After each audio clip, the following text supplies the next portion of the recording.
Hello everyone and welcome back to another episode of Coog Cinema Reviews. My name is Chase. My name is Jay. And today we're going to be talking about Alien Romulus as well as ranking 2024 movies and something brand new we're going to be reading and talking about your hot takes. So Alien Romulus, we have some questions that we're going to ask each other. What would you rate the movie out of 1 to 10? Me personally, I would rank Alien Romulus a solid 8 out of 10. I had kind of mixed feelings going into the movie, having watched all the previous Alien movies and watching Prometheus and Alien Covenant and how they were a little I was kind of expecting it to be the same thing, go into Romulus, but I was rather surprised. It was pretty good. I thought the story was engaging. I thought the characters were developed real nicely. I thought the cinematography was fantastic. It was beautiful. Music was good. I thought the kills were pretty good. I will say they're near the end, it was making constant references to the franchise that I felt were kind of forced.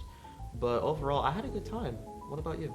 Yeah, I would also probably give it an 8 out of 10. I think we share similar opinions. It's not my favorite of the Alien franchise, but I did enjoy Prometheus, and coming off of that and Covenant, I was kind of okay, another Alien movie. Let's see how they do. Are they going to continue this kind of downward trend after the first two, or are they going to bring it back up? And I was pretty well surprised. I think the design of the alien was amazing. The atmosphere, the characters especially, were also really good. Yeah. Now, before we go any further with this discussion, we have to bring up the biggest critique that people are constantly bringing up in the film, the CGI for Ian Holm. What were your thoughts? Well, I think that is definitely the worst part about the movie. My least favorite part, it's just, I know I've heard that Ian Holm's estate, they were okay with it, his family was okay with it, and so at least that's good, they were respectful about it. I just think the worst part about it is that it doesn't really look good at all. Yeah. It kind of looks flat, if you know what I mean, compared to all the other practical and CGI in this movie. That's just, it's kind of weird because the practical effects look amazing. The other CGI I think looks amazing. It's just that one thing, and the voice, it's not Ian Holm's voice. I'm pretty sure it's another actor. I think it sounds good. You would have convinced me that it was Ian Holm's, archived voice. But it doesn't look good. I thought when I first saw it, it was just going to be a one and done thing, so I could excuse it. But when he kept coming back throughout the entire movie, I was okay, this is kind of taking me out of it. What about you?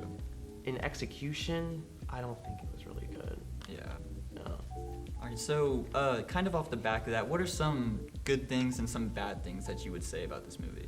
I think one thing that I definitely found really good was the casting choice for Alien Romulus. The two leads, I had to write this down.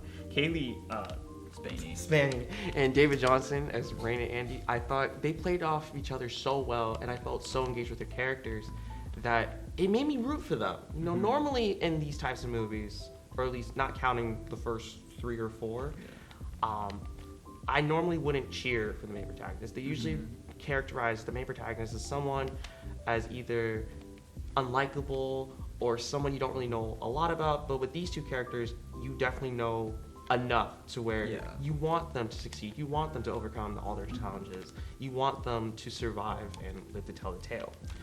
Another thing that I really liked about the movie, I brought it up earlier during my little mini review rating, the cinematography. I thought it was excellent for the most part. Any shot that was outside in space, I thought it was just amazing. It looked amazing, and it really set in that feeling of isolation. There's no one you can really go out to. You can't really contact help. You're stuck on a ship. So I would also basically agree with you. I think the main characters are the best part about the movie. Rain and Andy, I think they were lovable, and I think they're probably the most memorable characters in this franchise since Sigourney Weaver and Ian Holm in the first one. But my other biggest complaint would probably be the side characters. I just think they weren't bad, but they were just underdeveloped. The only reason I remember Kay, Isabella Merced's character, is because of what happens at the end, which I'm sure we'll talk about. But also, some of them were just either not there at all. Like they die either early, not early into the movie, but like they don't have enough scenes to where you can't to where you can remember them. But another one is Bjorn. I just thought he was a real jerk, and he was just kind of annoying. I did not like Bjorn at all. I don't think, me personally, I could not find a single reason to really like Bjorn. He's just, the way his character is towards the other, he's just such a jerk. Like, I get it, you don't like androids because of what happened to your parents, but like, that's not Andy, and Andy's this like sweet, lovable guy. Like, how do you not like him? Exactly. And like, Andy, he's my favorite character in the entire movie. I love Andy. Yeah. Like, I just want to protect him. And that performance was also amazing. How he was able to switch between like the two personalities when he got his chip in. Yeah. That was just amazing. But one other thing, I wouldn't say this is like bad. At least it didn't bother me as much as it did other people, was just the nostalgia and referencing to other movies. Like, I think the lines, like sometimes they say lines that were in the previous movie, and I thought, oh, that's a callback, but it didn't bother me that much. I think the fan service thing that bothered me was Ian Holmes' thing. What did you think about that? I definitely had a little bit more of an issue with the constant callbacks. Like, considering that this film was supposed to take place between Alien 1 and Alien 2, I thought those references were fine, but when it started making references to Alien 3 and the Alien vs. Predator films, which are pretty notorious for being bad, especially Requiem, I thought, you're really trying so hard to appease all of the fans. One person that likes Alien Requiem. Exactly. So. Like, oh, I liked that film. Yeah. That film made the reference, you know? Yeah. But I would say it didn't bother me, but I did like, one of my favorite things about this movie was the not the references, but the connection from the original two to Prometheus and Covenant. Because I like Prometheus. I think it's a great sci-fi movie. It kind of loses itself towards the end. And I didn't really like Covenant that much. I thought it was just kind of bland and nothing special. It didn't really connect to the first one, which I was hoping for. And this one, it does a great job at connecting to the first one because the xenomorph on it, it's like from the Nostromo, or at least something. They go to the Nostromo in the first like scenes of the movie. And then it also connects with Prometheus and Covenant with the black goo. Yeah, and the black goo stuff. But I guess with the black goo, what about the twist of the movie? Oh man, that twist. What did you think about that? Are we allowed to spoil it? I guess we're talking about Ian Holm. We can spoil it. The twist of the hybrid with the engineer, all that stuff, that was terrifying. It's tall, it's disturbing. It made me like physically like uncomfortable. Yeah, there's like one scene where it kind of like peeks through the darkness, and I'm like, oh my god, that would scare the absolute crap out of me. If I was there, no, bro, I'm running. And it was also, wasn't it? He was played by like a basketball player. A basketball player. Yeah. He was 7'6". It was, and you could really tell. Yeah, you could tell that thing was real. It was real. You can't make that stuff up in CGI. You really cannot. And also, little fun fact about that. So it's Kay's baby, Isabella Merced's. But do you know the father was hinted at in the movie and then confirmed to be Bjorn? And they're actually cousins in the movie. Wait, I actually didn't know that. Yeah, it's like there's a small scene where they kind of like look at each other funny, and then I think it was like a Reddit AMA where the director confirmed that Bjorn is the father, and so that makes me like him even less, and so it's kind of weird. But besides that, I think it's terrifying and it looks amazing, and I thought it was pretty. I wouldn't have guessed that was gonna happen at the end of it. Kind of going back to the hybrid stuff. One question that I was thinking about was, what part of the movie like really made you scared? It would probably be that one scene I referenced earlier where it was like when he crawls through like I guess an air vent thing where it's like dark and you can like kind of see him peeking out, and it's like the pale skin, just it just kind of like, oh my god, that like almost 8 foot tall like human alien hybrid. It's just And you don't know like what he's gonna do because Exactly. he then just like, it's just weird. You don't know like how he attacks or like what he does. He goes to like, I think he like bites Kay and just like sucks the blood out of her, something like that. It's just weird, and it was just like unsettling to look at. yeah. But, For me personally, it was that scene, and there was another scene.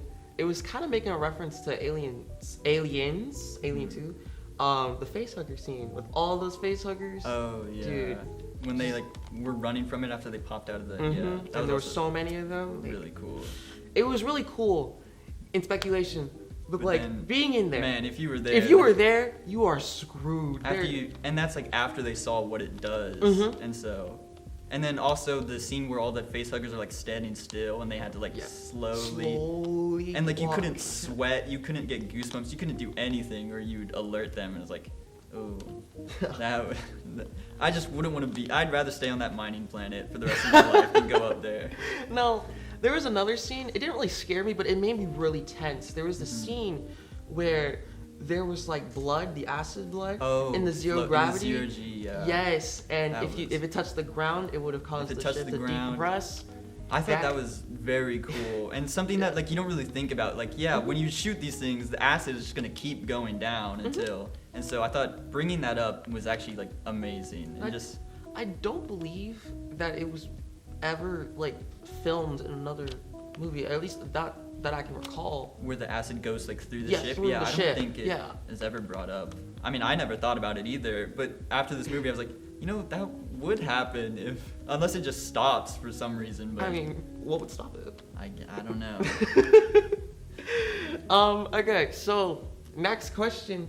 Overall, would you watch this movie again? Yeah, I probably would. I saw it like the day it came out, and Me too. I haven't seen it since, admittedly. But when it comes to streaming, if I ever watch the Alien franchise again, I'd definitely be excited for this one. I might skip 3, Resurrection, AVP Requiem, but I wouldn't skip this one. Yeah. Yeah, it'd be like the highlight after Covenant. You get to watch. Like you struggle through Covenant, you get to watch Romulus. Yeah. And so. In order to get to all the good things of life, you gotta suffer a little bit. Yeah. So you kind of have to watch 3, Resurrection, Requiem, maybe Covenant. Maybe you can skip it. Who cares? Like it's Covenant. Doesn't really do much. It's just there. It's just so you can make money. But off of that, where does Alien Romulus stack up compared to the other Alien movies? This is the 9th one, I believe. So where would you say it goes?